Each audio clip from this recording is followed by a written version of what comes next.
Hi. Hi, everyone. Happy Monday. How was everyone's weekend? Good? Awesome. All right, great. So let's make sure that we have our cameras on so that I can see your faces. And for today, we're going to dive into designing for accessibility, a really fun and exciting module. This is actually a brand new module that we have for the UX curriculum. So I am pumped to go over it with you all. All right, that being said, let us switch gears and review the slides.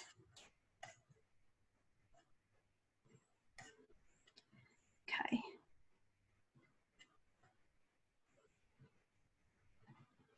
All right, can you all see my screen? Awesome.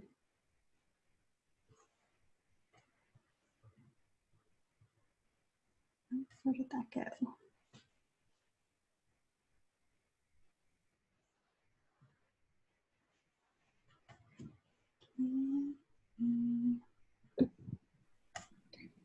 One moment, it looks like my keynote disappeared.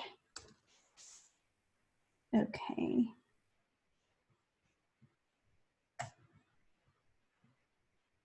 All right, third time's a charm. All right.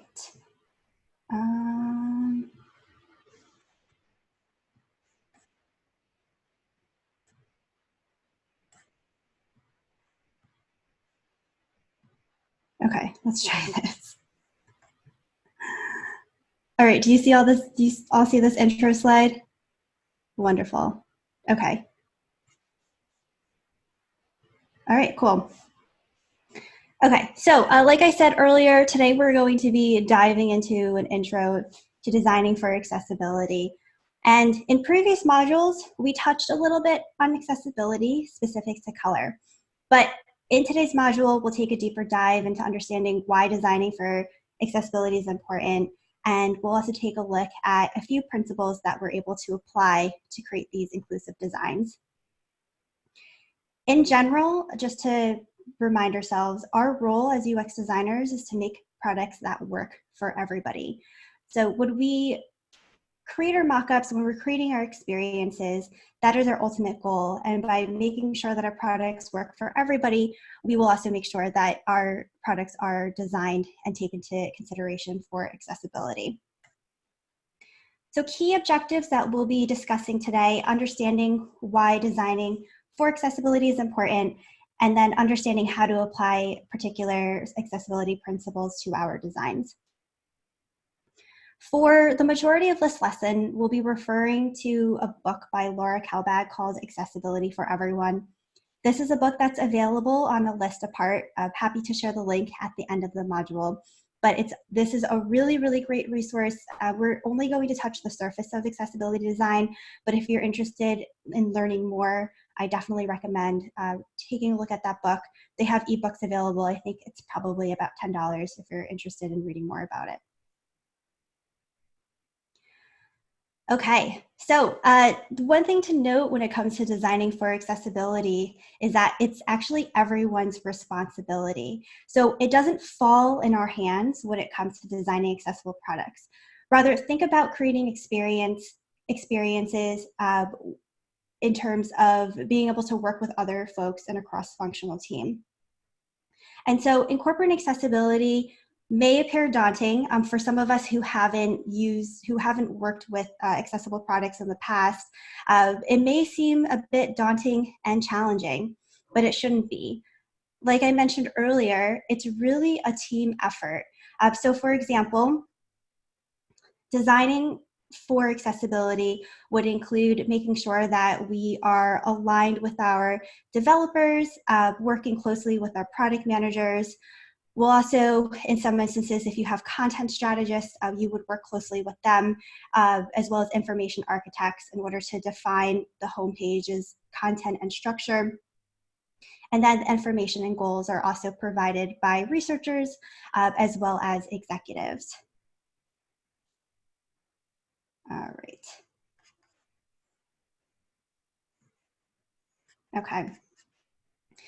So for instance, one of the key accessibility principles is making sure that we have clear and easy to understand copy that would come from the copywriters.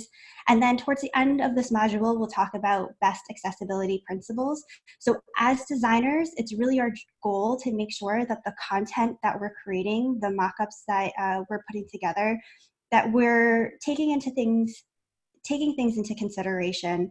For example, making sure that there's accessible colors, making sure that we're using readable typography, and then also making sure that as we cross-collaborate with developers, that they build in things like screen reader accessibility and keyboard navigation support in order to really build out this idea of universal design. But before we go into what accessibility is and how we can design for it, there are a few accessibility misconceptions that I have personally heard in the past that I think would be really helpful to address early on in this module. And the first one is that accessibility is boring. So in the web industry, particularly in UX, we tend to obsess over the types of tools that we use. We're always big fans of wanting to know what is the coolest new framework or the next aesthetic trend, but these are purely just avoidance tactics. So while these tools can be cool, at the same time, we're actually distracting ourselves from what really matters. We need to make sure that our products, understanding why our products exist and who benefits from them. There's also another common misconception that we can't tell if anyone is really benefiting from these changes that are taking place. And to add on to that, there's another misconception that people with disabilities don't use the internet. So when we think about designing for accessibility, it's not just benefiting people who have specific impairments, but it's also making sure that we're improving upon the usability of a web for everyone. That is a common theme that we're going to touch on throughout this module, is that when we think about accessibility and designing for it, it's not necessarily as difficult or challenging that it could be. It's actually just making sure that we're taking good usability practices into place.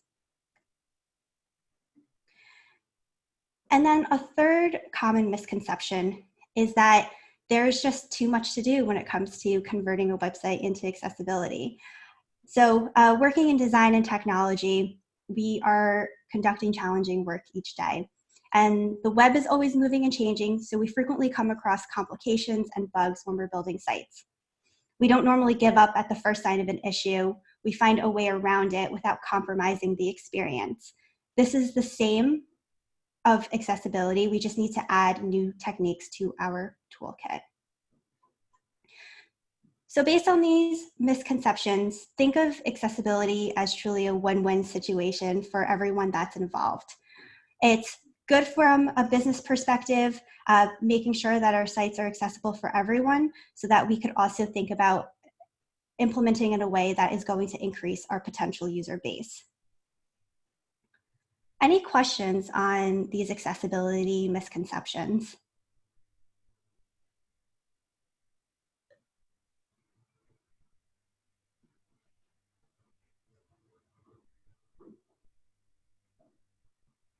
Okay. So according to Laura Kelbag from Accessibility for Everyone, accessibility in the physical world is the degree to which an environment is usable by as many people as possible. Web accessibility is the degree to which a website is usable by as many people as possible. We can think about both kinds of accessibility as forms of inclusion. So frequently, incorporating accessibility doesn't happen until the very end. And unfortunately, this can create a really disjointed and frustrating experience. So as we are designing for our products, it's important that we consider designing for accessibility in the beginning. This is also going to make it easier when it comes to creating our designs, rather than creating and making sure that our designs meet accessibility towards the end. We don't want to treat designing for accessibility as a Band-Aid solution. It should really be at the start of our process when it comes to thinking about these particular things. So when it comes to designing for this, we can think about it in terms of universal design. And universal design is a concept that was coined by an architect named Ronald L. Mace. He was the founder of the Center for Universal Design. He actually contracted polio at the age of 9 and used a wheelchair for most of his life. So for example, he had to be carried up and downstairs to attend classes. His wheelchair unfortunately didn't fit through many doors of public restrooms. And Mace's experiences led him to study architecture and later specialized in accessibility. He considered universal design an evolution of accessible design. So the distinction between universal and accessible design is subtle but important. Accessible design considers the needs of people with disabilities. So for example, accessible design might result in a building having a wheelchair ramp attached to its far side as an afterthought. It might not necessarily be convenient for people using wheelchairs, and it's unlikely to be used by people who find it faster to use the stairs, but at least there's some form of access. On the other hand, when we think about universal design considers the needs of a diverse human population. Universal design might result in a building with a combined ramp and stairs, opening access to all and forcing no one to go out of their way to choose one option or the other. Whereas accessible design creates products that are usable by those with disabilities, universal design creates products for the widest possible audience, which includes but isn't limited to people with disabilities. So good universal architectural design is elegant, considerate of all of its users, and seems to effortlessly suit the space. All that said and done, when it comes to creating accessible products, we need to take a universal design approach to accessibility wherever possible.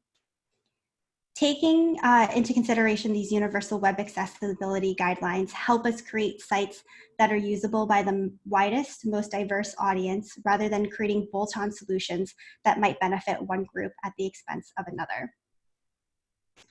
So when it comes to creating your experiences, rather than thinking about it as if we were designing for accessibility, this concept of universal design comes into play. So again, take a step back when it comes to your work and think about it as if we were just implementing good usability practices in our mock-ups. And a term that you might hear me use frequently is this Band-Aid effect. So the last thing that we want to do, just touching on the page that we reviewed earlier, is that creating universal design is not an afterthought. It should really be ingrained as part of our overall process. What questions do we have about universal design?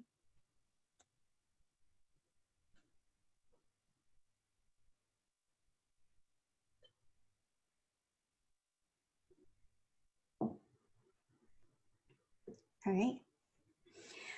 All right, so to make sure that we're designing a web for everyone, we are going to take a look at 5 main areas of disabilities that affect our use of the web.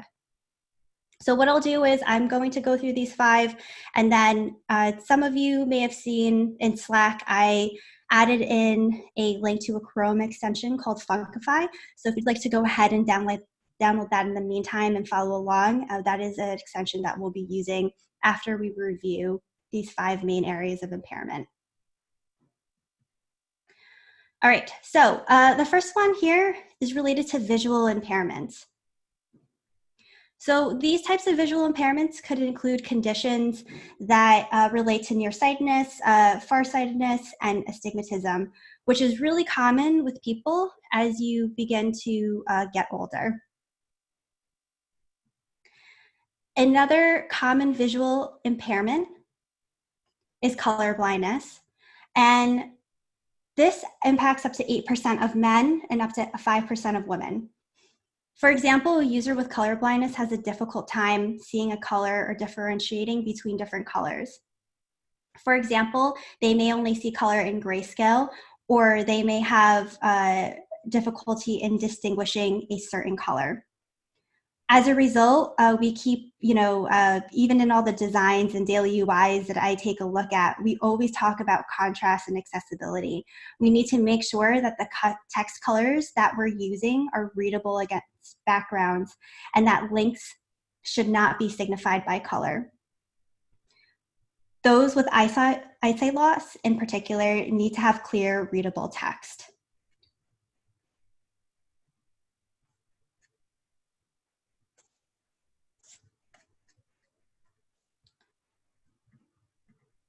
All right, so we went over color blindness.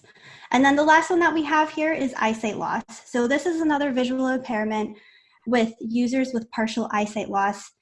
So those that may have an issue being able to see through their peripherals, maybe they have something that is blocking their eyesight from being able to see the entire picture.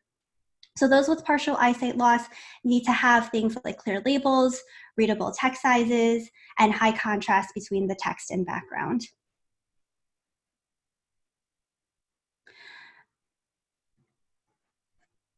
Any questions with visual impairments?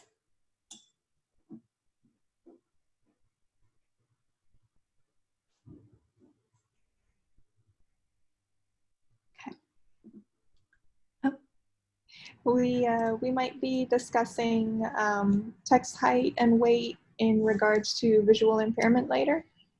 We will. We'll go through a couple of examples. We won't necessarily dive into the details as to what the heights or weights will look like, but it's more to, if you think back to our text hierarchy exercises, that's what we should be placing emphasis on when it comes to making sure that we implement this idea of universal design. Okay, thank you. Sure. Other questions?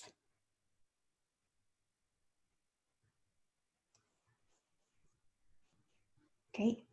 All right, so the second type of impairment that impacts the web are auditory impairments. So auditory impairments would impact people with those that may be born with hearing loss. Maybe perhaps it's somebody that is losing their hearing through age, or maybe there is an illness or accident that has occurred. And the first type, the first condition is called conductive hearing loss, which occurs when sound can't get to the inner ear. As a result, when someone's speaking or when they're listening to the radio, this makes sound much quieter. A second type of auditory impairment is inner ear hearing loss. So this occurs when there's damage to the nerves, which actually distorts sound and makes speech harder to understand. Many individuals with hearing loss use written and spoken language to read and communicate, making the web a very valuable tool. So tools and technology such as email and instant messaging can be really useful in being able to communicate where face-to-face or telephone conversations are difficult to have. However, audio and video content can be inaccessible when alternative ways to view the content aren't provided. Questions on auditory impairments?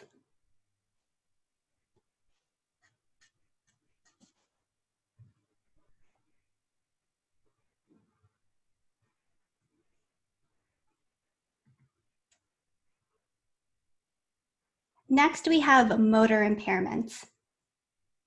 So there are an enormous range of conditions that could fall under this category of motor impairments. And some of these conditions can include cerebral palsy, which affects muscle control and movement. There are muscle and joint conditions such as muscular dystrophy, arthritis, and then this could also include traumatic injuries to the brain and spine. Someone with a motor impairment can make the use of standard inputs and outputs difficult. So people may struggle to use a mouse, things like keyboard or touchpad, depending on their physical condition and motor control in their arms, their hands, and their fingers. And they may also have challenges to use handheld devices like mobile phones, which will make it completely inoperable to them. So when we think about universal design, interactions that require moving a mouse over a small area, such as selecting text and right-clicking, things like filling out a form or using drop-down menus and navigation, can be difficult and time-consuming with somebody with a motor impairment. And it makes it especially difficult since these small controlled movements are hard to make. This also means that their user response time is slow. Interfaces requiring interaction at a particular time, especially in things like games and animations, may also be challenging. So to limit typing, there is speech recognition software that those with motor impairments are able to use. Questions on motor impairments?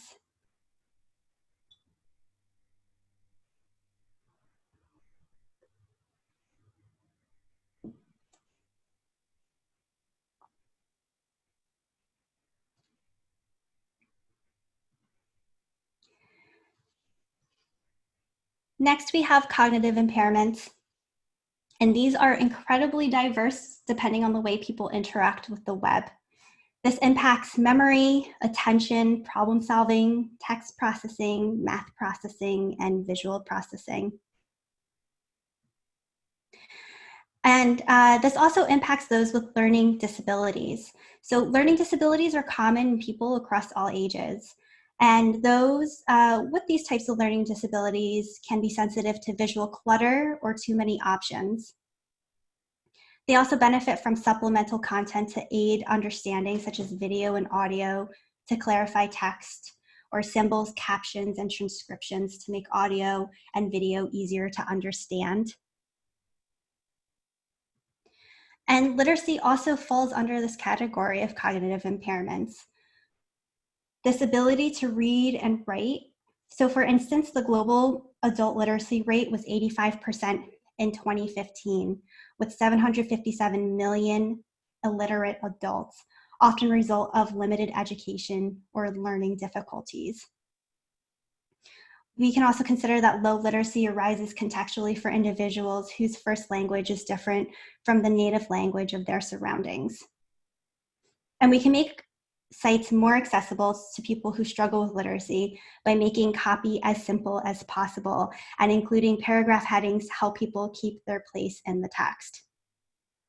For example, when creating forms, offering multiple choice responses rather than free form text fields benefits people who have difficulty with writing. Questions on cognitive impairments?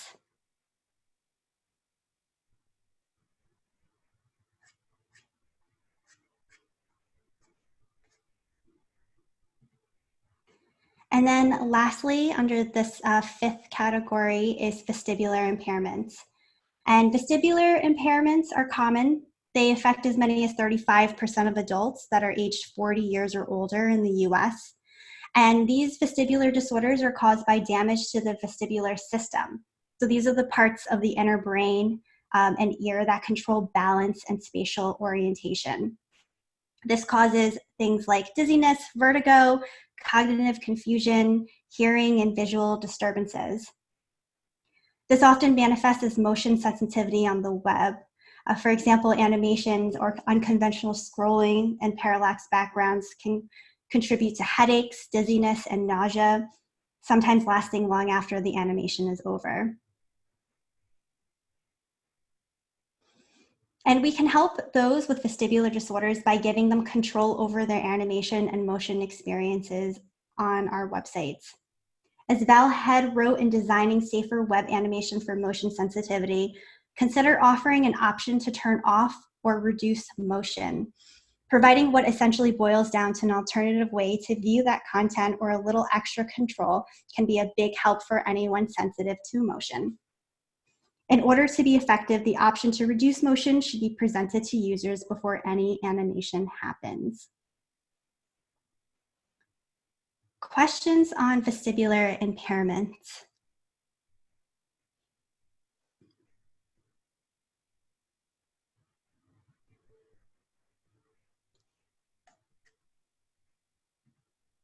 Okay. All right, so switching gears, let's take a look at the Funkify simulator. And let me bring up that screen. Okay, can you all see this Funkify screen? Awesome. All right, so this is a really, really neat extension tool that I recommend that you all check out and download. The best way that As UX designers, empathy is a really, really important skill set that we must have when it comes to building out experiences for our users. And one way that we can empathize with these individuals with these different types of impairments is to actually experience what they may be going through. And so this Chrome extension, which shows up as this little, almost like an eyeglass right here, is a really great way to demonstrate what that individual may be going for to better understand how we can create more of a universal design. So I will just take a random website. Let's actually use the Times. And one of the impairments, so we went over visual, auditory, motor, cognitive, and vestibular. There isn't a demonstration for vestibular, so we'll go over the first four. So let's start off with visual. And the way that this Chrome extension works is if I were to click on it, it would just ask me to reload, which kicks in the tool. And if I were to click on this again, you'll see this little simulator appear. For those of you who do have access to it, you may be able to explore the rest of the content here, being that you are on a free trial. So I don't have access to view the rest of this, but once that trial ends, you will still continue to be able to explore everything else that you see on the top. And if we think about those with visual impairments, those with color blindness, those with eyesight loss, we can take a look at these personas that they've laid out. One of them is being able to manipulate colors with different filters.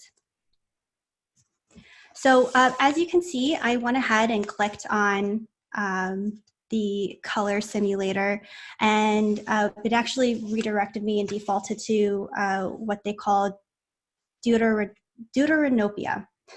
And what that means is that with this specific type of visual impairment, those that have visuals that have reds may actually represent in colors of oranges and yellows.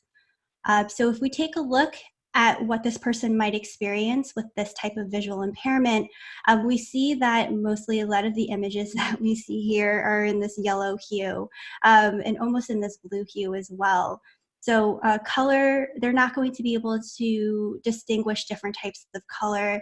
Everything that they would see would generally have this look and feel.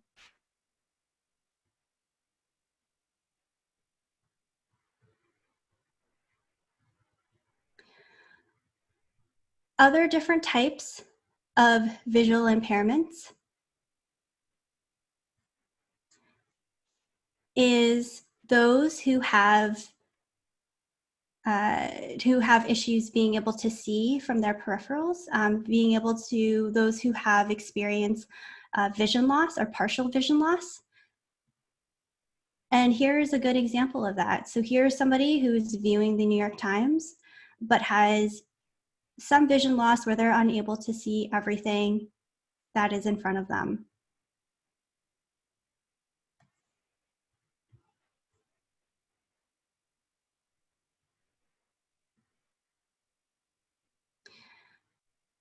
Any questions on the visual impairment simulators? Oh, and we can also simulate partial vision loss. So this is really nuts, only being able to see bits and pieces of this experience.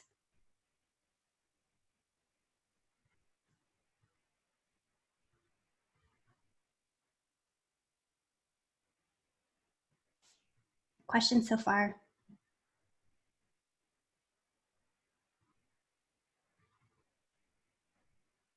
Um, this is this is quite overwhelming because there are so many different types of impairments. Yeah. So when you design, do you put everything in like perspective? I know you said yes, but I mean there is a huge difference between someone who's colorblind and someone with a partial sight loss. So how can you accommodate all of this? Yeah, that's a fair question. So the easiest thing to do is just applying good usability practices so that we can try to reach as wide of a range as possible.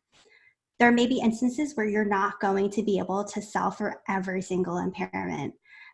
So it's important that I think the biggest lesson to take away at the end of this module is just thinking back to all of these good usability principles that we've learned over the past few weeks, things that we will touch on today, and making sure that what we're designing is easy for everyone to read and understand. So we'll go through an example in the guided project, and these are things that we've already touched on in the past, like making sure that there's strong text hierarchy, making sure that we're constantly checking for color contrast, and that is the approach that we'll take when it comes to designing for accessibility. It can be overwhelming, but there is a way to simplify it. Other questions or comments so far?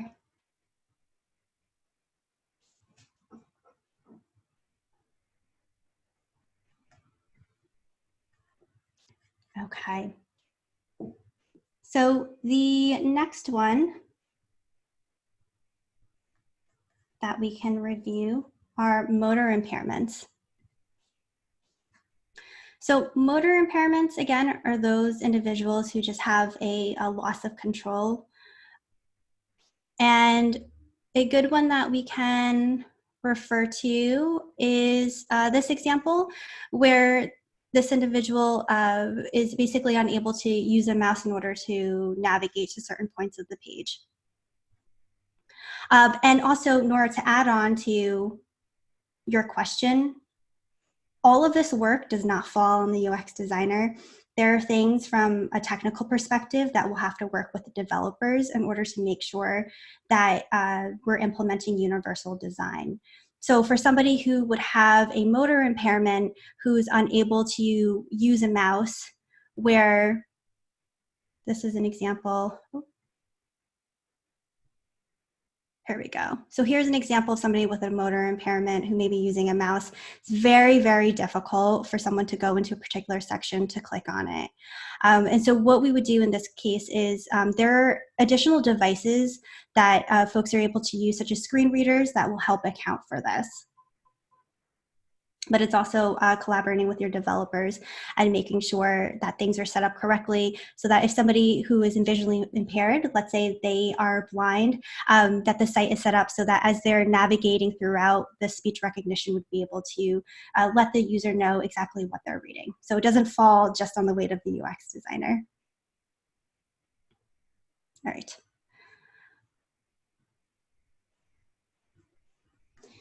Questions on motor impairments, or any comments on just the simulator itself that we went through? I just had a really quick question. Yeah. So a lot of folks with impairments, do they use any softwares that help them, sort of like a magnifying tool or something? Are those are there a lot of those, or just a few? The reason I'm asking is because some of these impairments, I feel like it's difficult to make sure your design is compatible, perhaps, with one of those tools that somebody might use. Yeah. Yeah, so there are a variety of assistive tools that they'll be able to use.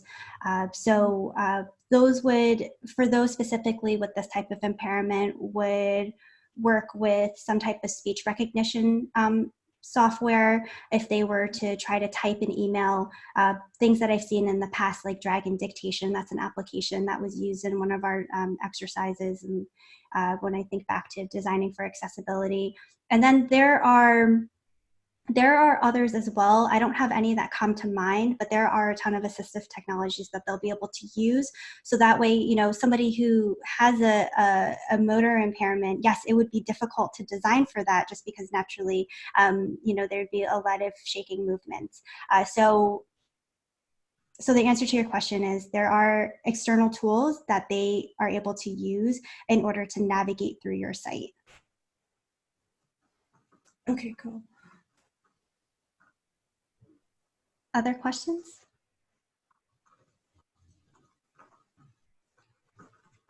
Okay. All right. So the next one that we can review is cognitive impairment. And with cognitive impairment, we can, one subcategory that falls under that is dyslexia. And if we take a look at this example, we could see that somebody who may have a difficulty reading would see something like this, where the words don't necessarily match up to what we've displayed.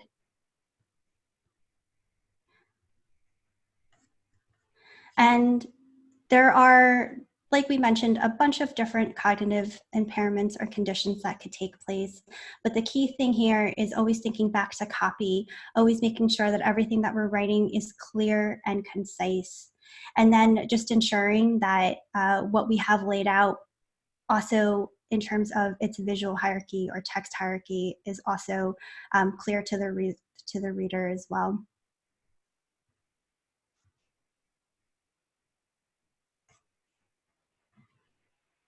Okay, can stop that. Right.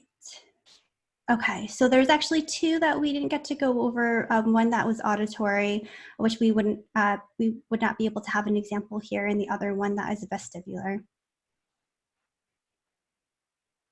Any questions before we move on?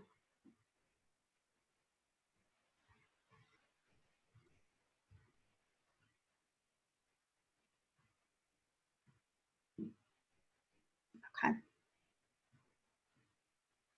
All right, so next we're going to move into the 4 principles of accessibility.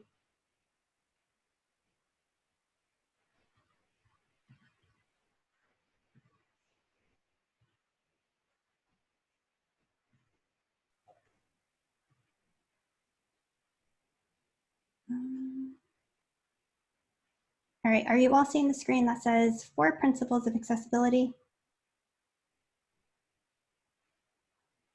Yes, okay, thanks. All right. So yes, designing for accessibility can be overwhelming at first because there are so many different things that we need to take into consideration. But overall, we can focus on 4 broad parameters. And by focusing on these 4 broad parameters, from a visual perspective, just making sure that when it comes to our designs, that it's easy to see. From an auditory perspective, making it easy for the user to hear. For somebody with motor impairments, just making it easy to interact with. And then with somebody that has cognitive impairments, making it easy to understand. And we can take a look at each one closer. So these examples show that accessibility goals are also usability goals. And good accessibility just means having good usability practices. So next we'll take a look at a few different examples as to how we can incorporate accessibility into our content and design.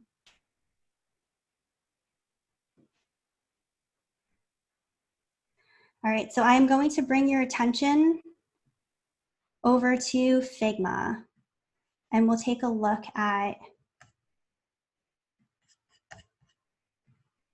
how we can incorporate accessibility as part of our designs.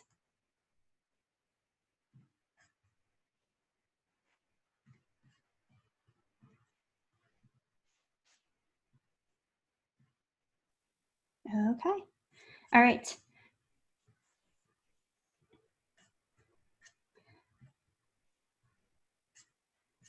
So I have this broken up into pages. You can just follow along. You do not need to make a separate page to review this. I thought it would be helpful to have everything in Figma so that you're able to refer back to it and also see examples and how they were also built out.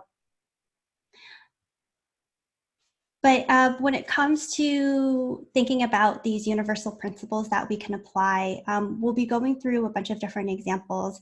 And if you really think about designing for accessibility, I keep referring back to just making sure that we have good usability practices. Also making sure that we're collaborating with different teams to make sure that these good practices take place. So this first this first guideline is related to affordances. And affordances are how objects suggest the interactions that can be performed with them. And ideally, this is set up in a way where it's recognizable by our users. So for example, I have a snapshot of a Mac here. And so when we turn on a computer for the first time, we look for a button with a power icon. We expect to see a button because that's what we're accustomed to. And what we specifically look for is a power icon because this is a conventional symbol that's used in electronics. Over time, these affordances that we use become conventions we can rely on both as designers and as users. So if we were to visualize this, and let's say Mac one day just removed their power button and they replaced it with a completely different icon, or maybe they placed it on a different part of the laptop, what would happen? You would be like me and take 30 minutes to try and figure out how to turn on a new Mac. Oh no, yeah, so we do not want that to happen. Seriously. So the new ones, they have this entire touch bar, and there is I was just gonna say that. I was Yeah. just like, there's no button. It's literally just a black square. I thought I was so dumb, but it's not me. It's Apple. not you. Exactly. So that is a perfect example of, I also have the touch bar too, and that is something that happened to me where I was using a Mac with the same power button, and I got to the touch bar and I had no idea what I was doing. So I love that you called that out, Serena, because sometimes usability can be compromised when designers abandon existing conventions because they've decided to redefine how something is usually done. So that being said, we want to make sure when it comes to creating universal designs that we're using conventions that exist, that is going to create an easier learning curve for someone that is brand new. And the way that we can encourage these common conventions is to design interactions using visual metaphors to make the design imitate a similar real world effect. An example of this visual metaphor can be this button that we all have used. So a button is going to represent a component that is allowing us to trigger a particular behavior. For example, submitting a form or changing a setting. And browsers or web experiences, we typically see this almost like a three-dimensional appearance to give a button an affordance that suggests that if I were to click on this, that something were to happen. However, using visual metaphors the wrong way can backfire. So in the second example on what not to do is this button that we see here when a link to another site is made to look like a button. This is an example of an image that was pulled from Laura Kalbag's book. This is actually an image on a specific affiliate site. And what they've chosen to do here is use a conventional style to draw more attention to this particular, what we think is a button. But being that the conventional behavior of a button is to perform an action within the site, what actually happens if you were to click on this is that the user is redirected to a different location. So this is another good example of what we talked about earlier, where using things in non-conventional ways could create a higher learning curve and make that individual either feel lost, confused, or even worse, feeling stupid, which is not how we want to approach those types of experiences. Or deceived. This is like clickbait. Yes, exactly. This does look like clickbait. Questions on affordances?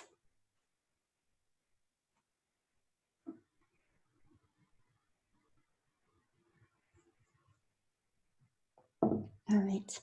And while we're on this page, we have been using Stark over the last few weeks. So we've used it a lot to check color contrast. But another tool, if you have not used it yet, there is a colorblind simulation tool. So if I were to click on this button and click on colorblind simulation, they have 3 different types of colorblind types that you can try out. So the first one, protanopia, that is a red-green color blindness. This means somebody that's having trouble distinguishing green, yellow, reds. And what essentially happens is that something that is red is going to appear gray or black. This example, we're using a blue, and so it doesn't impact the user all that much. But let's say if we were to use a red button, let's see what that would look like. So let's change the hue. All right.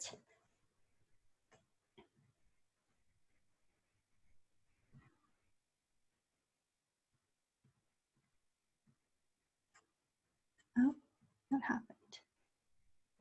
I think you got to put it inside the board. Let's see.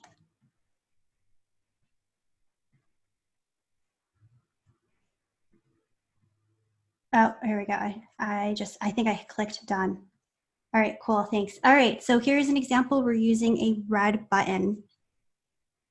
So this is going to be indistinguishable from being able to see what exactly that color is. So I guess this is more of like a brownish color that appears. And then you could also go on and view the other 2. So these other 2 are also common color blind types. So again, deuteranopia, that is when reds are confused with oranges and yellows. And then tritanopia, oh, this is when we have reds that are confused with oranges and yellows. So this is interesting to check out. So here we originally had an orange button, and you can see that the shade has changed. But most importantly, check for color contrast. If you're interested in seeing what a colorblind simulation looks like, you can always use this plugin, and you could always check out the Funkify plugin as well.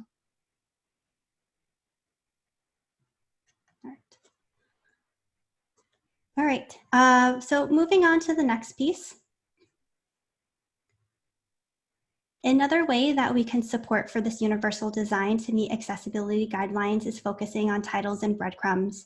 And so these were common design patterns that we reviewed last week. So just making sure that in terms of navigation, that the role of a navigation is orientation, helping someone determine where they are.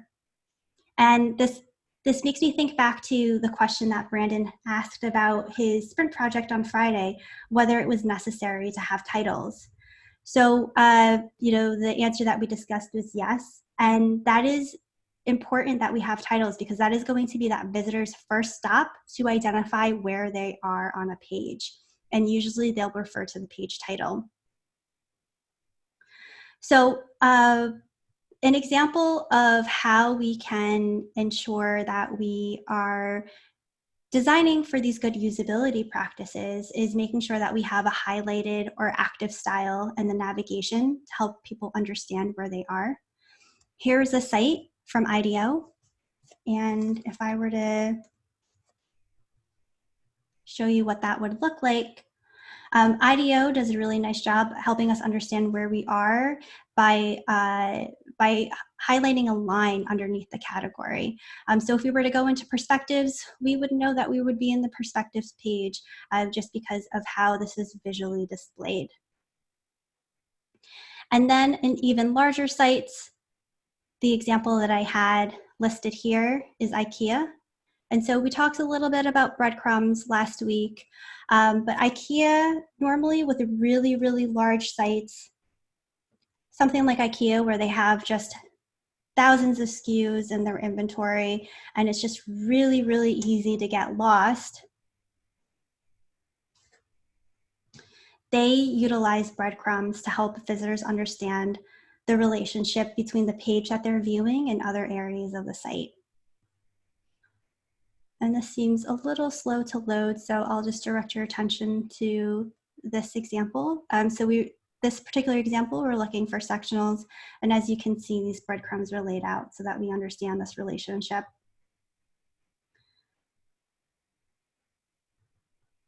Questions on titles and breadcrumbs?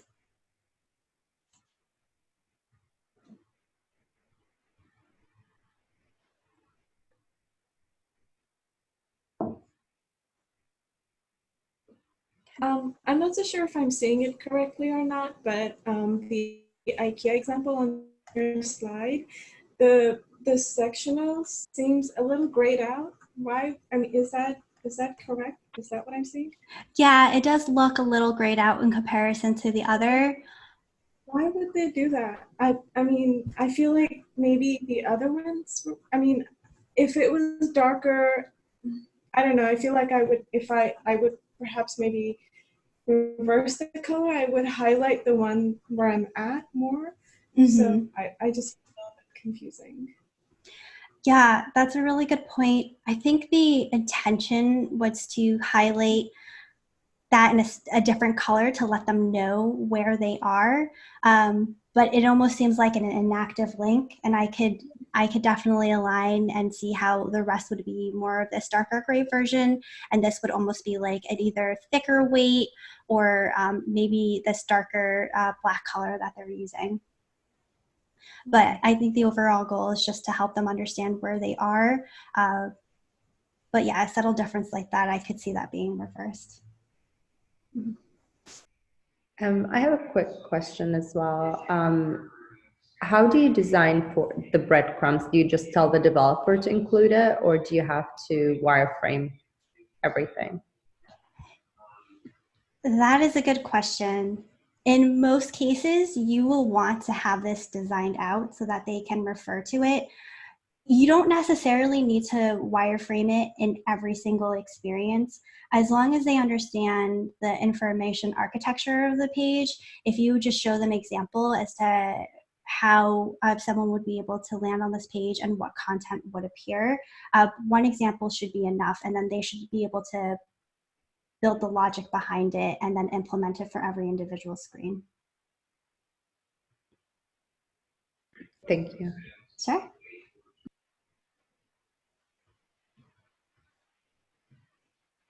Okay. All right, so this next category that we'll move on to is writing and hierarchy. And writing great copy means more than just making sure that you have good spelling, that everything's grammatically correct, and that your text is laid out coherently. So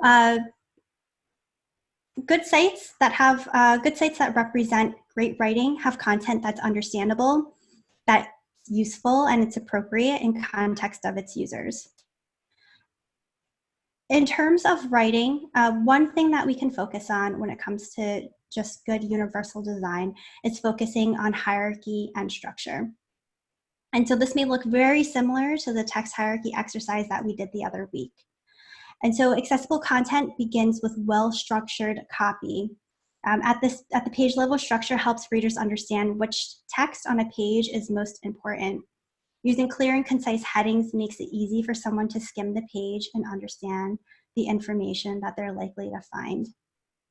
And so here's an example of text hierarchy at play. Here's one where we just have a bunch of text. There's no clear visual or text hierarchy. Folks are just reading the information, unable to distinguish the differences between all of these sentences. So think of somebody back to our persona with someone who might have a cognitive impairment. This might seem a little bit more difficult to read versus having things structured out is going to appear more readable and easier for them to find the content that they need. Another good example when it comes to writing is thinking about lists.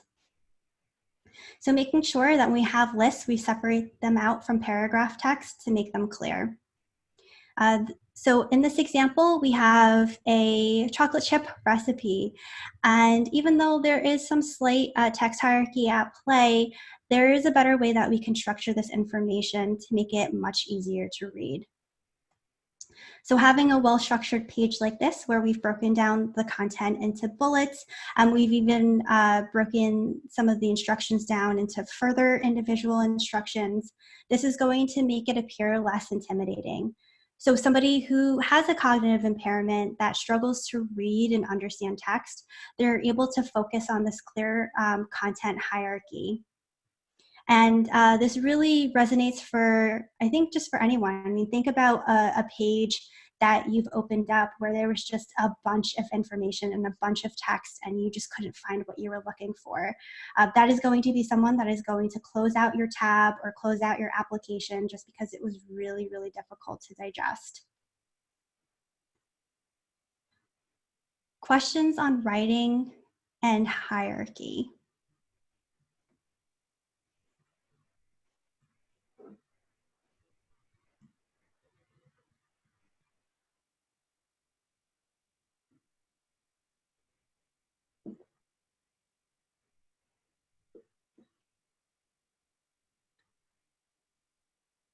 Okay. All right. So we're at time. Let's do this. Let's take our 5-minute break, and I'll see you back then.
Ivan, it looks like you're in a video game. Yeah, I'm in Minecraft right now. Oh, thought it was something like that. Cool.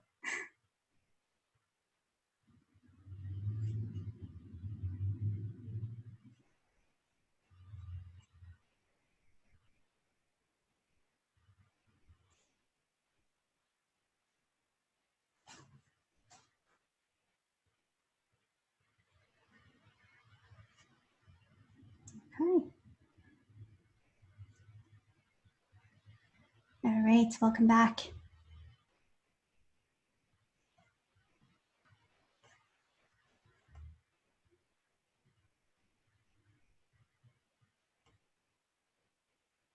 Okay, so we've just talked about writing and hierarchy. The next piece that we'll go into is typography.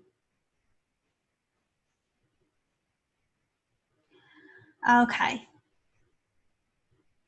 So once we have our visual hierarchy in place, so previously and in the past, we've talked about making sure that we have headings, paragraphs, lists. We can use typography to further enhance the readability of the text. And so in terms of designing for accessibility, this is making sure that we're keeping the text as legible as possible in the perspective of the font family that we're using, the size, and the line height that we choose. This all has a really, really big impact. The first one, so we've talked about creating a type scale, and we briefly talked about just making sure that the font sizes we use is not overly small. But that is to the extent that we went with in terms of the typography lesson. So here, the first piece when it comes to using type when designing your experiences is paying attention to font size.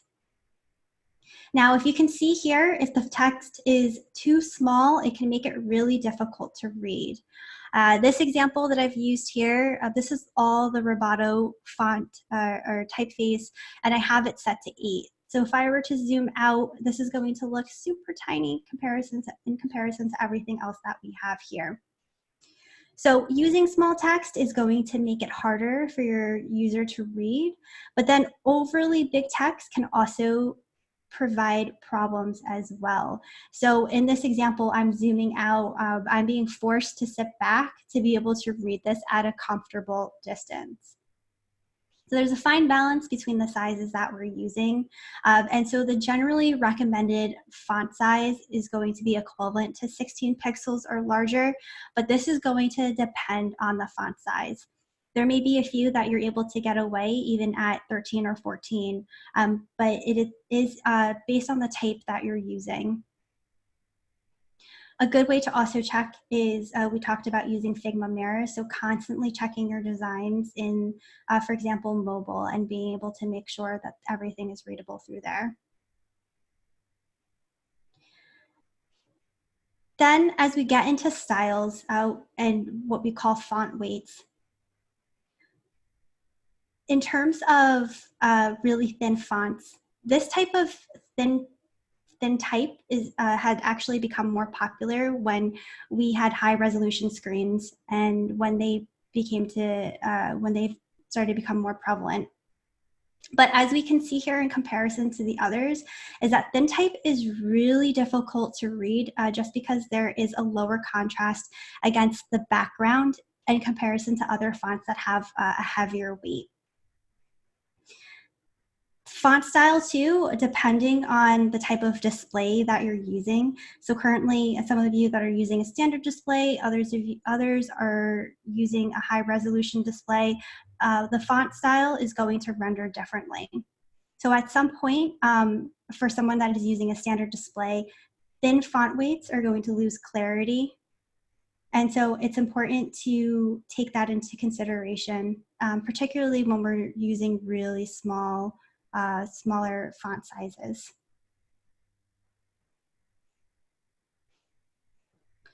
And then let's talk about line lengths.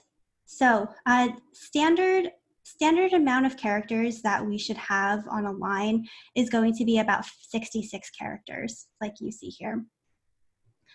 The longer, let's say we were to have a a bunch of text that exceeded the 66 characters, it would look like this. We would, in this case in Figma, have to zoom out in order to read everything.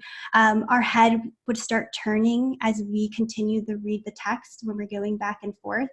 And so being able to find a balanced line length is going to make a big difference. One way that we can make sure in terms of being able to account for a word count, there is a tool that I also shared in Slack called Word Count that you can download. And once you have a particular text input selected, if you were to click on word count, it would show up on the bottom and tell you how many characters and how many words appear. The only drawback is you're unable to select a line and read the word count. So if I were to just break this off and copy and paste, it's a little bit more manual to do, but if I were to run this plugin, we can see that right now I'm at about 61 characters for the length that's set here. So that's a really useful tool, something that I actually discovered today that is going to be helpful when you're building out your mockups. And then, like I mentioned earlier, we talked about recommended font size, 16 pixels. Again, that is going to be dependent on the type of type that you select. Questions on typography?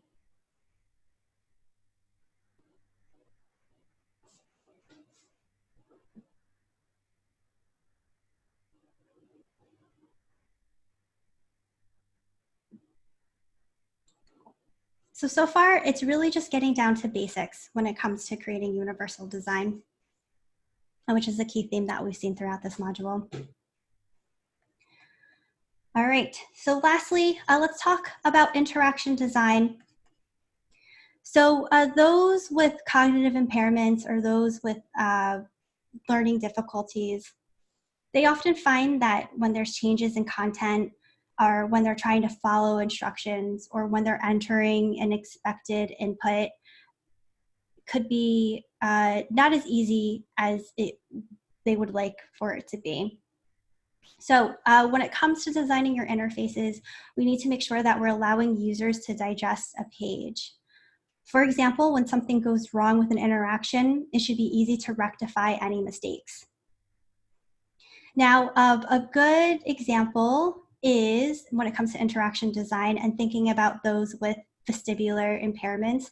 So those that are really sensitive to motion in itself.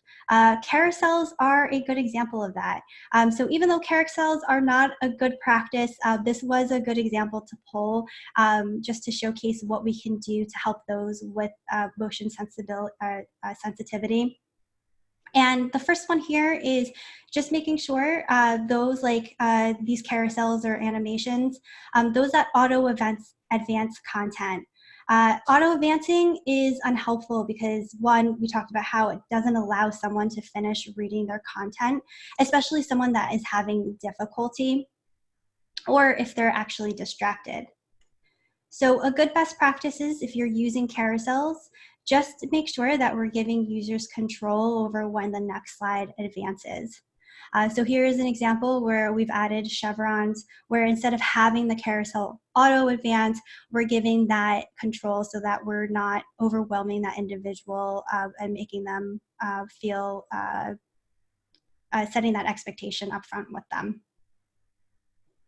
And then for those that are interested and are exploring animation, it's also a good practice that we make sure those animations just aren't too fast. We want to make sure that they're just slow enough, again, not overwhelming somebody that may have a vestibular impairment.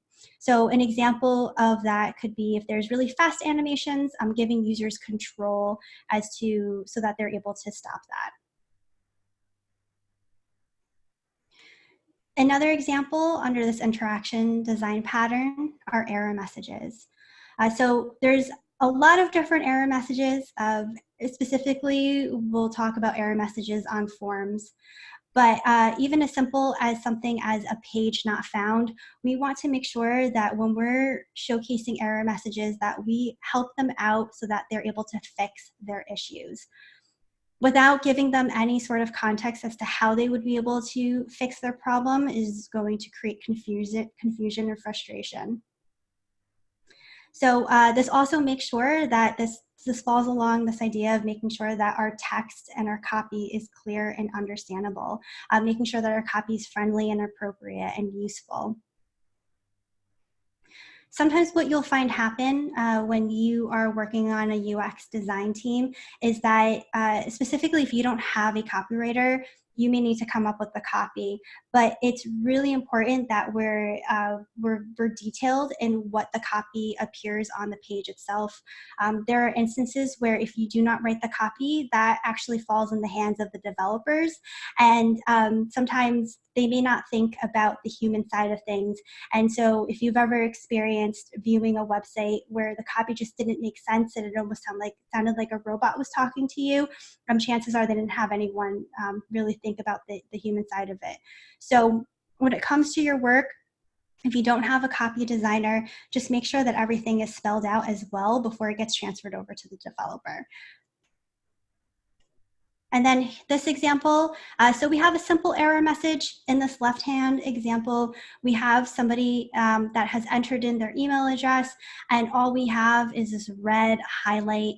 It doesn't tell us what exactly we've done wrong. We just have to figure it out on our own. Whereas on the right-hand side, we have an example where we do have the red outline, but it's also letting us know that Sarah Jones already has an email tied to an account. This is why Sarah is receiving this error. So overall, when it comes to error messaging, just thinking about human copy and making sure that we're always helping users understand the problem and understand how to fix it. Questions on any of these best practices for designing for universal design experiences? I just had a quick question. So I think previously we've sort of established that some people may have an impairment seeing the color red. I forget what it's called actually, but they have they have problems seeing this color correctly, and because error states seem to be very important, how come we still continue to use the color red for those?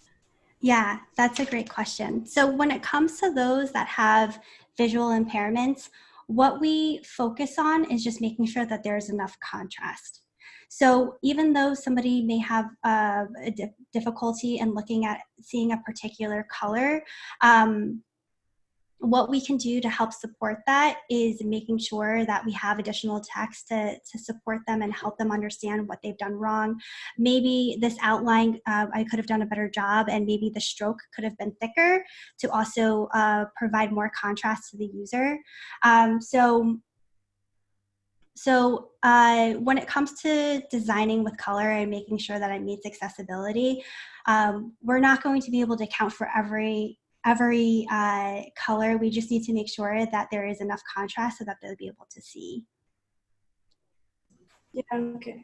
Yeah, that makes sense. Thank you. Sure. And I think I have it written down. So reds confused with oranges and yellows, that is called, I'm going to butcher again, but deuteranopia. And that is available on the plugin as well. So if we go into Stark, you can check for that. This one here.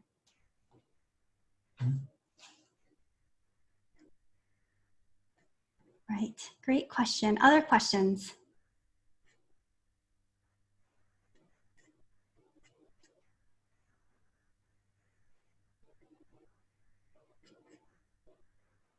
Okay.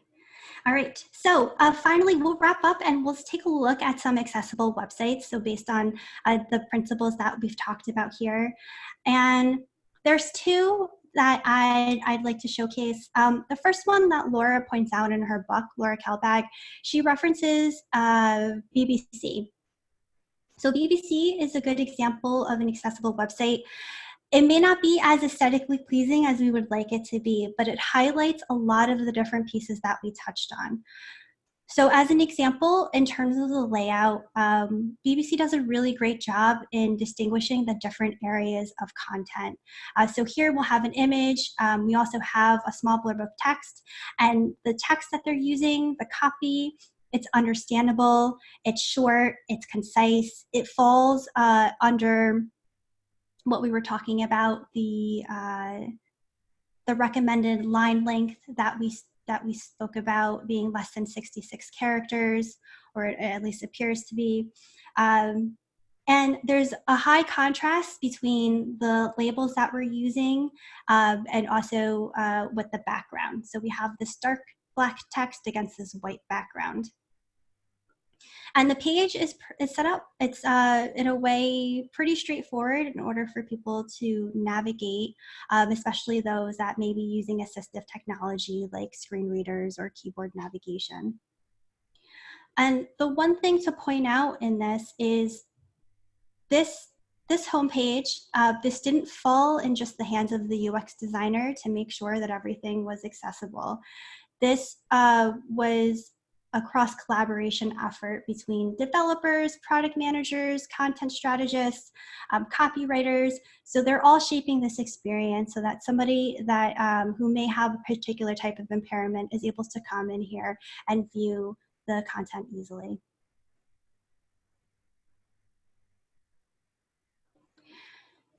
And then I would say another good example is referencing the New York Times. So for the New York Times, again, all of these content pieces are separated out. The layout is clear so that the user can come in, understand what they're about to view, additional description that has been spelled out. So a lot of great text hierarchy at play. The elements are also easy to use. So someone that may also have visual impairments, let's say they were unaware that this was a clickable link, hovering over and showcasing this extra line underneath the text. And I would say that if you struggle with copy, if that is something that you would like to continue to work on, a great way to think about copy is just looking at these news sites, looking at sites like BBC, the New York Times, because they're really focused on making sure that what they're displaying is quick and to the point, that helps the user understand what the article is about without having to go in and read more about it. So I noticed that the What the Font plugin is really helpful for anything on your desktop or a larger device. Do you have something similar that could be used for mobile to try and see what size or weight that they're using when you're on a mobile device? When you're on a mobile device, I do not. Typically what I'll do, and I'll have to see if this works, if I'm interested in seeing what a site looks like on mobile, I will use the inspect tool. So if I right click, have you tried that already? No, I haven't, but that is a good suggestion. And then just use the What the Font on the mobile. Yeah, view. Let's see if that works. Let me refresh this. Okay. You could dive in through this, which I made Gabe try to do last week. But if we can use this what font, yeah, so you could come in and see what that is. Awesome. Good thinking. And one tool that Ash had pointed out in the past that I shared and happy to share again at the end of class is this visual inspector tool. Does it work here? It may not work necessarily on mobile, but this is where you can also come in and you're able to see all the different colors that they're using, the hex colors. You're also able to pull all of the different type and sizes. And oops, I have two Chrome extensions going on at the same time. And you could actually also go in and manipulate things and change it. Let's see if I can stop that. I haven't played around with it too much, but as you can see, you could even take a look at spacing. And so that's another tool to check out. Awesome. Thank you. Sure. Oh, and then all of the images as well. Great. Other questions?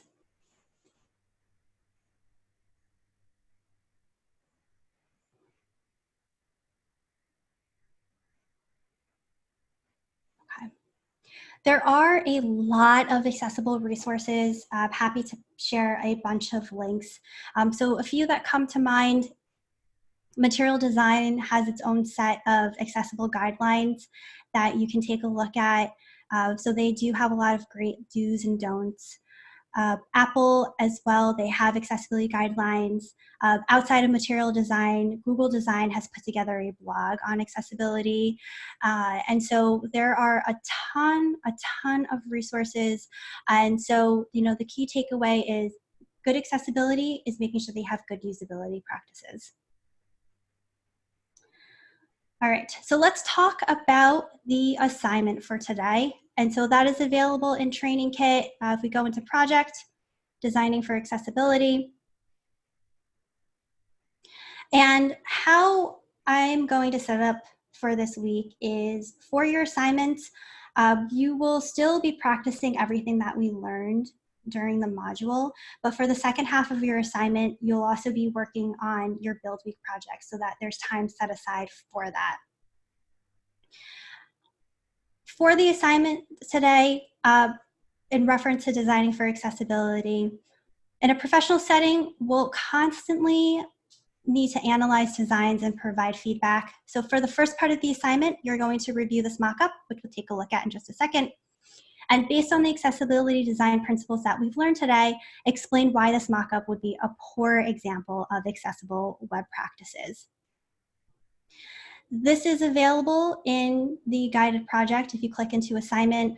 So here is a website that I put together, and you may notice already a bunch of things as you look at this that identifies that doesn't align with a lot of the things that we've spoken about today. And so what I will ask you to do is point out at least 3 things and write about how it doesn't need accessibility, and that is outlined in your rubric, which we'll take a look at in just a second. And so that would be the first piece. And then for the second half of your assignment, you're going to continue to make updates to your project in preparation for Build Week. And what I have listed out are examples of what you should be looking for this afternoon. So if you're stuck and you're not sure what to work on, just refer to these bullet points. The first and most important is you should have your user flows updated. And what I'll also do is provide an explanation as to why that's important for you to take a look at in your own time. But if you haven't done so already, please make sure that you wrap up what your user flows will be.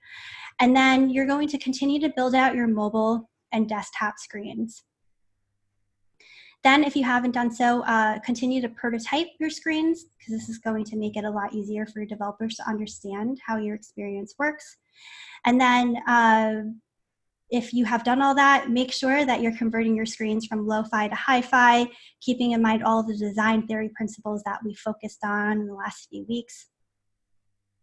And finally, just continuing to make sure that your file is organized. And then as your part of your submission, or as your submission in a Google Doc, ensuring that you include a summary that explains how the example mockup does not meet accessibility guidelines, and then a link to your Figma board with updates made to your Build Week project. As a stretch goal, you can copy and paste this mockup into a separate Figma board, and you can make modifications that would enable it to meet accessibility. For the rubric, first one touches on that accessibility design exercise. So your summary presents at minimum 3 reasons as to why the mockup does not meet accessibility guidelines. Additionally, there are 1 to 2 grammatical errors. And then to reach a level 3, presenting 3 reasons as to why, so in addition to level 2, but then making sure that you've also recreated the mockup that addresses the accessibility issues and there are no grammatical errors. And then the rest of this should look familiar. So this carries on from the previous rubrics, ensuring that we're focusing on visual and text hierarchy. ensuring that we're focusing on spacing and alignment. And then as we convert our lo-fi to hi-fi, making sure that our colors complement each other and that our type is legible. And finally, making sure that your files are organized.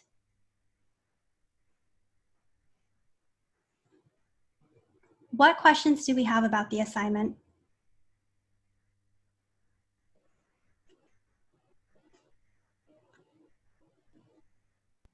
Can we also list out the issues with the example in comments within Figma, or do you just want them in bullet pointed in the doc?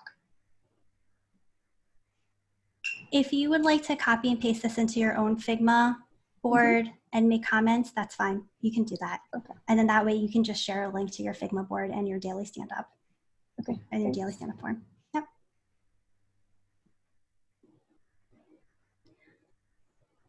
Other questions on the assignment?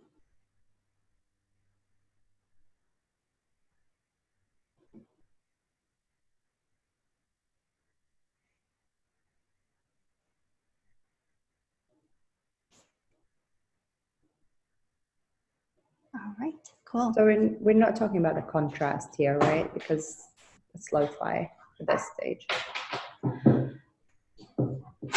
So talk about the contrast if there's an issue. Yeah. Okay. Thank you. Because it's all like grays and yeah, I tried to make it intentional, but I could see how it looks like a wireframe.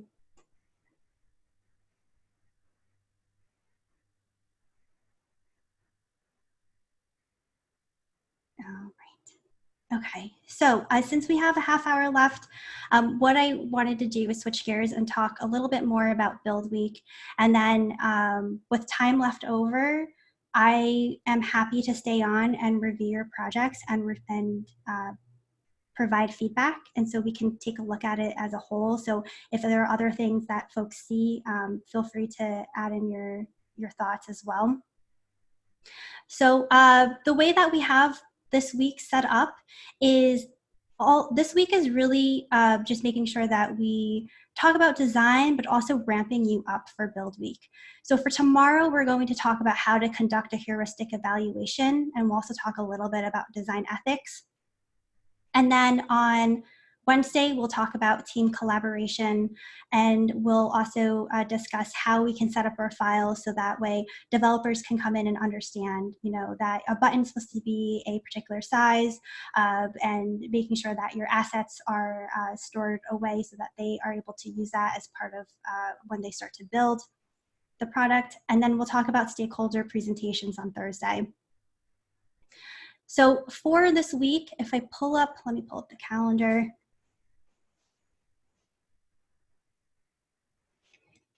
For this week, we'll have our normally scheduled lessons, but I will be giving you more time to work on your projects. And let me get rid of this. Okay. I know this is a little difficult to read, but if you can see right now, I am over on Eastern time, in case you're wondering why this looks different. So just refer to Pacific time. But what will take place is we'll continue with our modules, and then on Friday, you'll have your sprint challenge in the morning, you'll break for lunch, and then we'll meet back and discuss, have a sprint Q&A. So we can discuss anything that is on your mind related to UX. We can do another round of talking about Build Week. But then what will take place after our sprint Q&A is we'll have a Build Week kickoff. So you'll get to meet the other team members that you'll be working with. And what they'll expect to see is an overview of how your experience works. So I just wanted to give you a heads up as to what that looks like. So things in preparation would be your user flows, making sure that you have your prototypes. It's okay if you won't have everything dedicated or you won't have everything converted to lo-fi to hi-fi. You will have all next week to work on that because you'll have your own set of you'll have your own rubric that you'll need to follow in order to make sure that you've met competency for that week. But I just wanted to give you all a heads up that you will be meeting with them, and just start thinking about, you know, what you'd like to showcase, how you want to tell your story. And then what will help is on Thursday, we're going to talk about stakeholder presentations. So as part of your assignment, you'll have time to work on slides, so that way you're able to showcase it the next day. But I just wanted to plant that seed to let you start thinking about how you want to tell your story in reference to your Build Week project. Questions?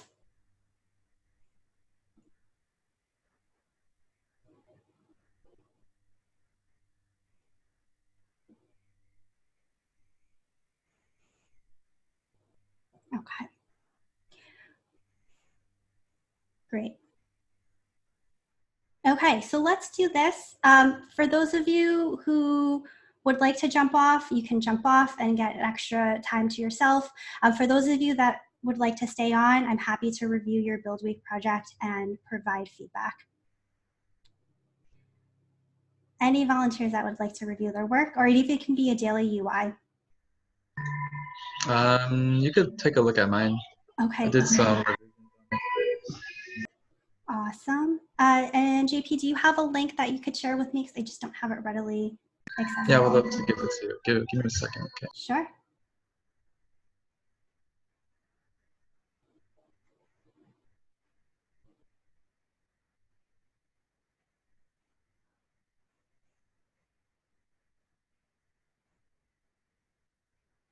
Wonderful. Okay.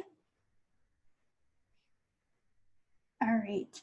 So what I will ask is let's do this. JP, I'm going to follow you around on this Figma board. And so give me like 1 to 2 sentences about what your project is, and what specifically you're looking for feedback on. Does that work? Yes, that works. Cool. All right, so I'm going to follow you. So now that I can see what you're, okay, so I can observe you as you go through the Figma board. And so ARP is pretty much an art portfolio for users. It's pretty much for art professionals looking to upload like their professional work for potential employers to view them. Well, then, okay, we'll take a look at the mobile one because I was mainly concentrating on that for the past couple of days when I had free time to. I made a bunch of iterations that I liked and disliked. So if we were to look at the mobile one, if you could go there, that'd be nice. So yeah, here. This is pretty much just creating an account. Nothing too like crazy. Just decided to do this. But the one that I'm looking for feedback on is the landing page iteration 1, 2, and then viewing profile, which is here. Mm-hmm. Iteration 1, and then this is iteration 2. I'm leaning more towards number 2 because it's the photos that you view is rectangular, not, or yeah, it's more rectangle, like more square, aside from the first one is more rectangular. Mm-hmm. So I don't know if they're seeing it, but Oh, do you all see this? yeah, but I don't think they're looking at the mobile one.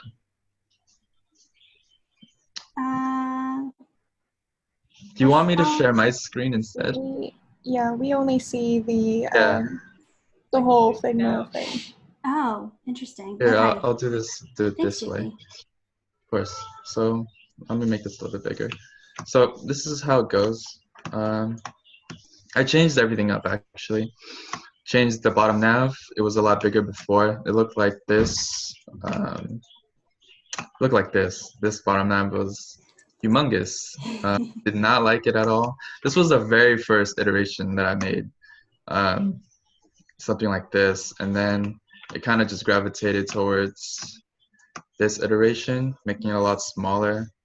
Discover profile in the middle, and then some likes.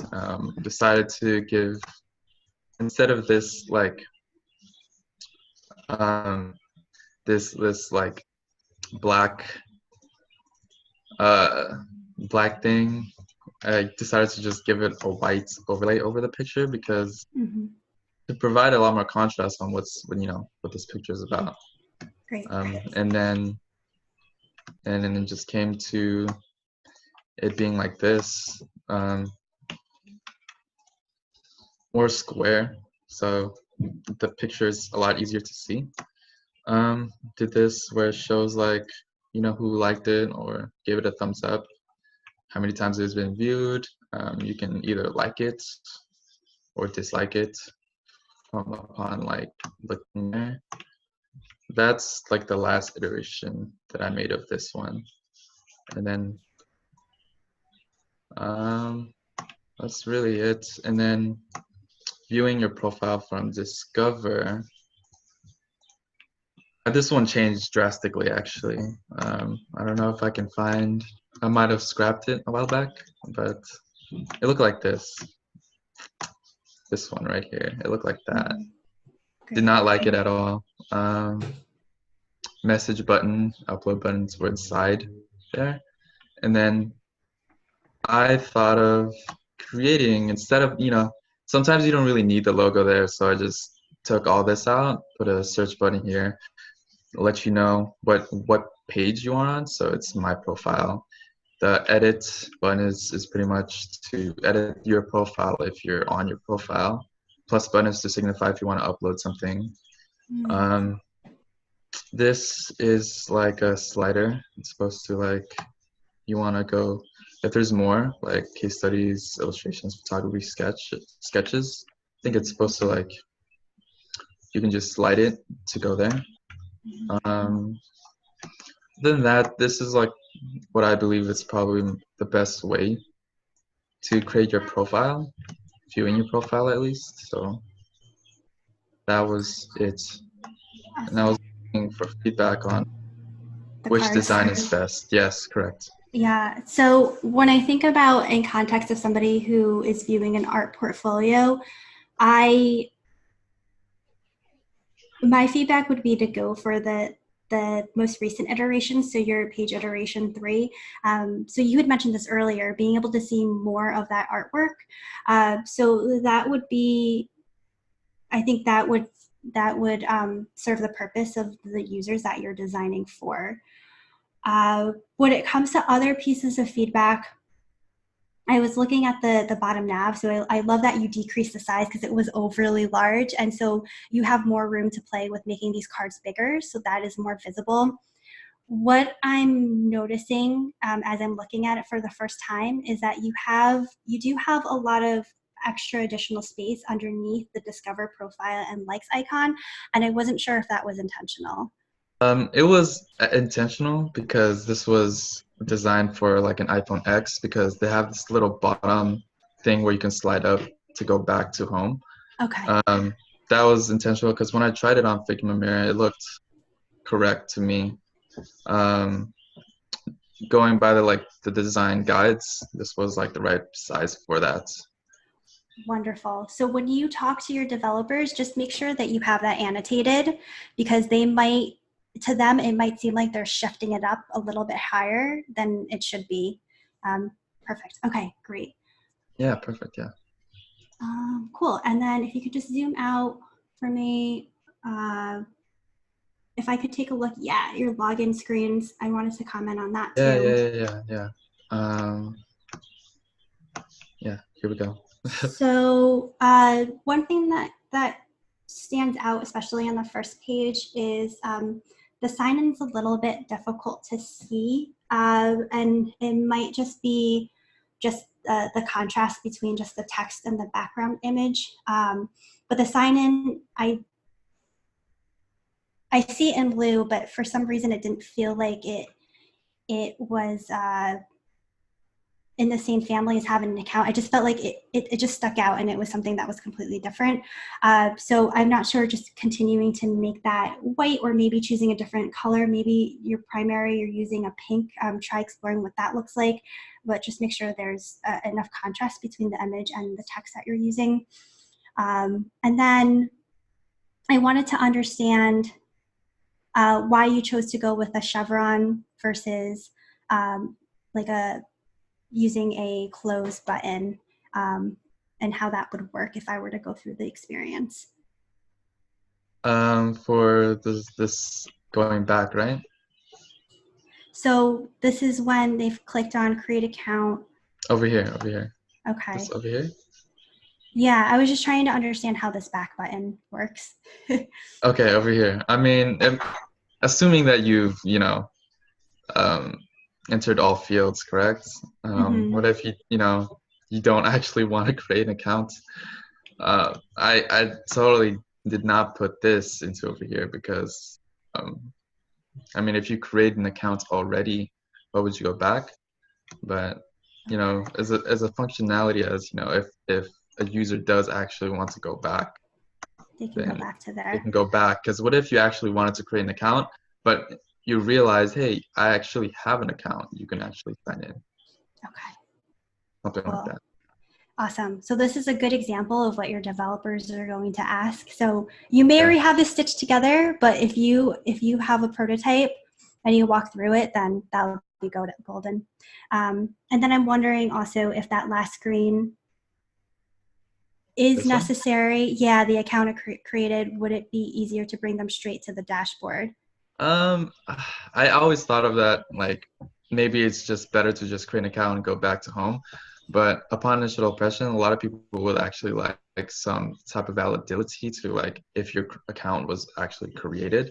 So some of the feedback I was given when I was creating this a while back was some type of form of like assurance that you've created an account.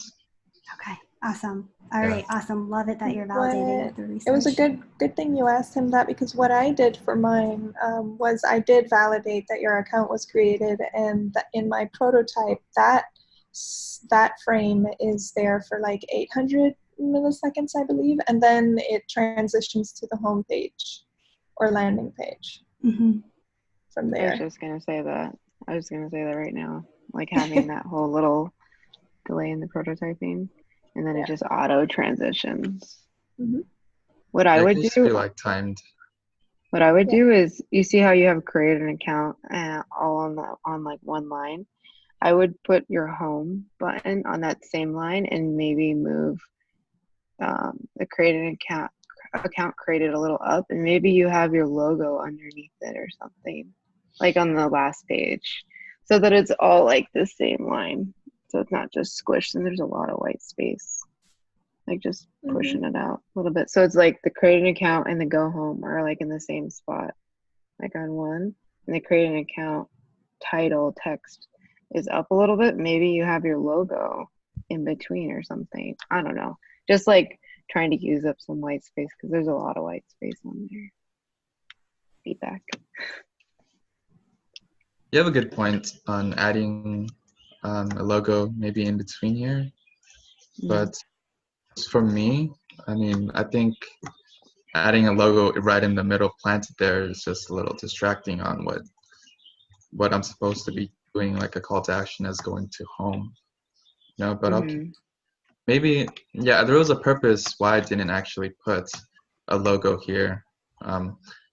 Before I had it up here, top left, but I don't think there was any reason I should even have a logo when you're creating an account, unless like there was something else, Before you go any further, that white box on the last frame moved. On the last frame in account create, yeah. Oh, it moved? Yeah. Okay, hold on. It's probably just there. We wanted go. Yeah. There. Yeah. All right. Well, thanks for pointing that out. Of course. I had another thing that I wanted to maybe. Yes. What was that?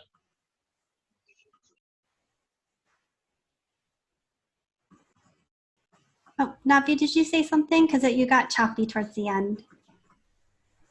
Oh, maybe she's frozen. Oh, I was just going to say that perhaps when the account is created, would it be Oh,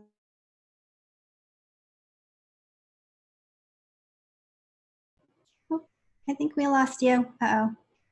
Exactly at the same spot again. Oh no. All right. Oh, Nabi, if you can hear us, we can't hear you. I sort of have a question, but back to what I was saying to JP was that when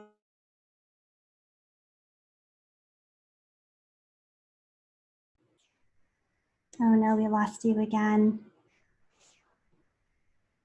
Nabi, if we can't hear you, feel free to add it into Slack so that we can take a look at it, unless we can hear you again. Okay.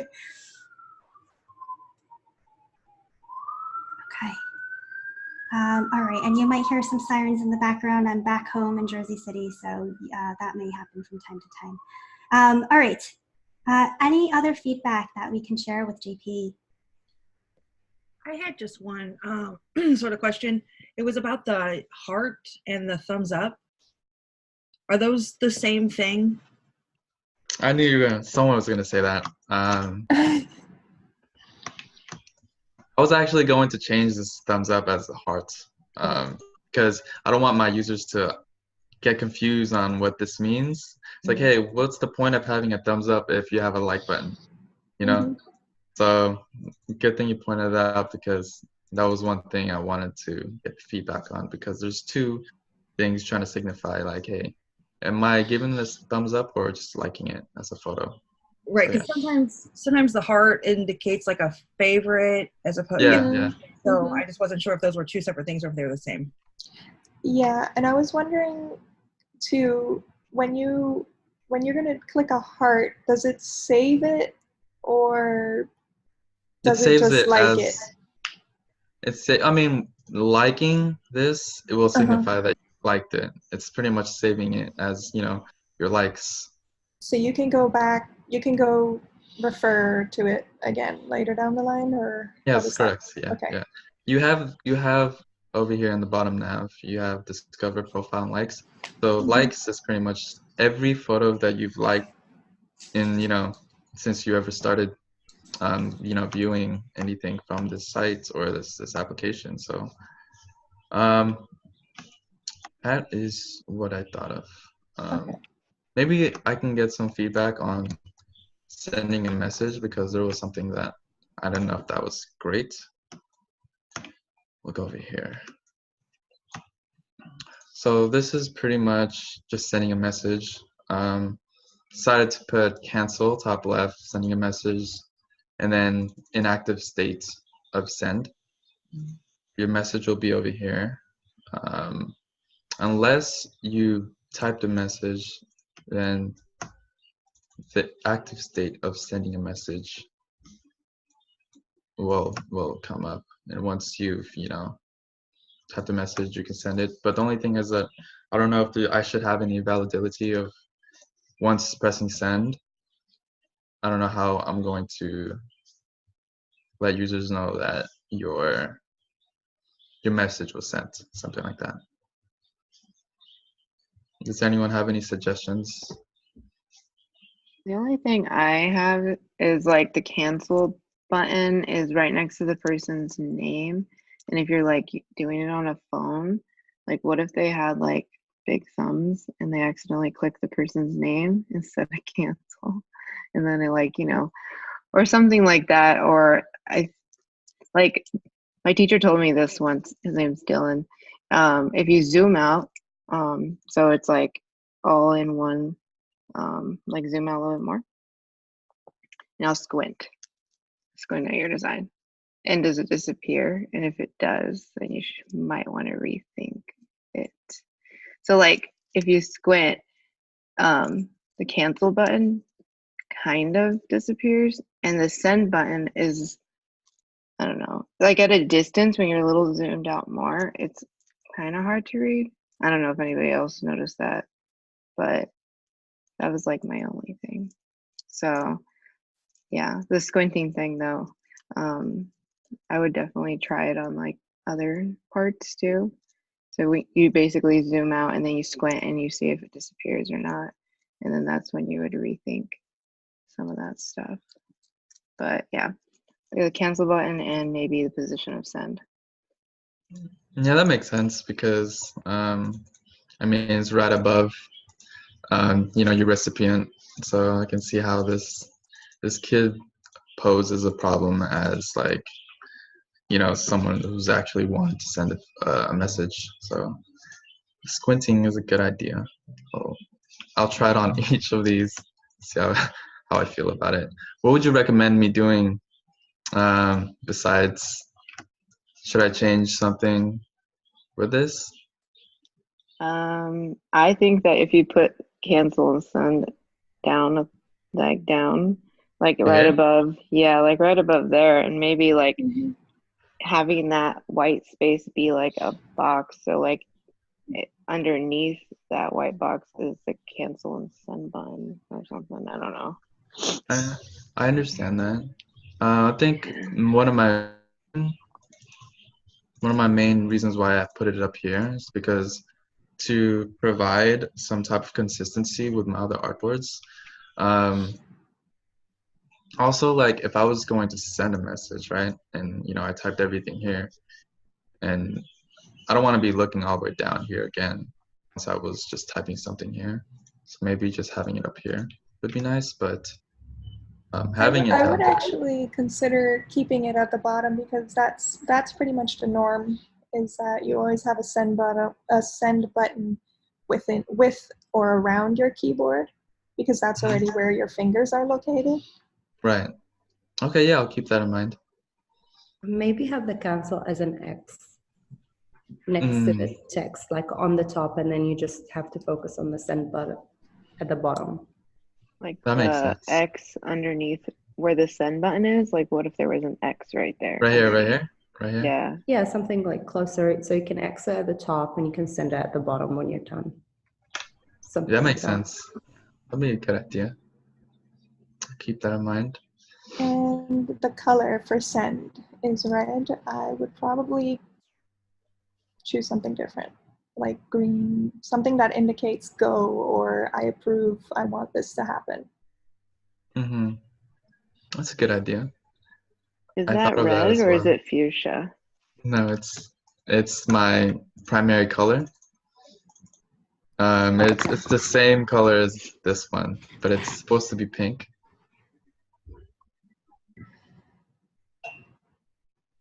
What if it were all white? How do you guys feel about that? If the send button was white, Yeah. all right, let's go try it. It loses its. Thoughts? It doesn't seem like a It button doesn't at that stand point. out. Yeah. Yeah. Cool. All great feedback. JP, to your original question around, what happens, how do we signify to that user that the message has been sent? One thing that came to mind is just thinking about how just navigating Gmail.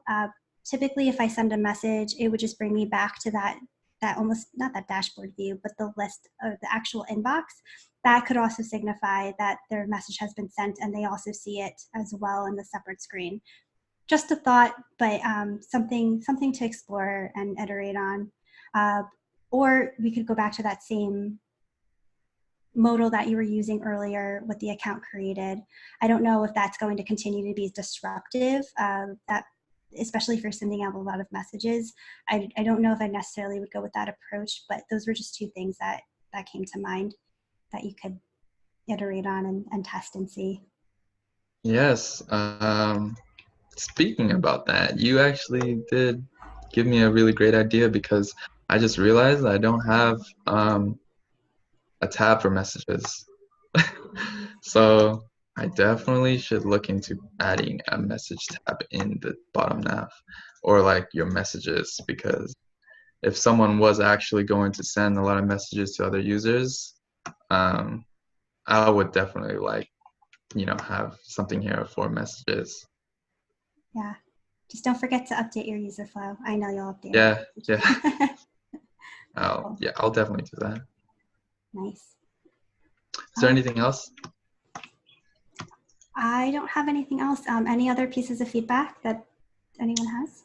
I think that the illustrations and the colors and everything you've selected look phenomenal, like really, really good. There seems to be a cohesiveness within this example of an artist's work. That's incredible. And the sign-up flow looks very modern and clean. I'm stoked about this one. This looks beautiful. So really good job on that. Thank you. I appreciate it. But yeah, this is what I have so far.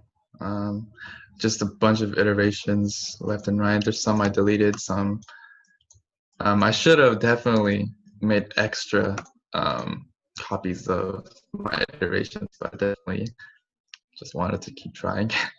So yeah, that's one thing I could have done differently next time.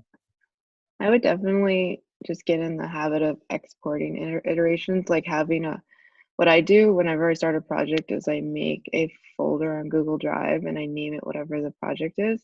And then I start making folders within it, like depending on like every process of it, like all the research to user flows to journey maps to low fidelity wireframes. And then like I make folders for different versions within the low fidelity and the high fidelity.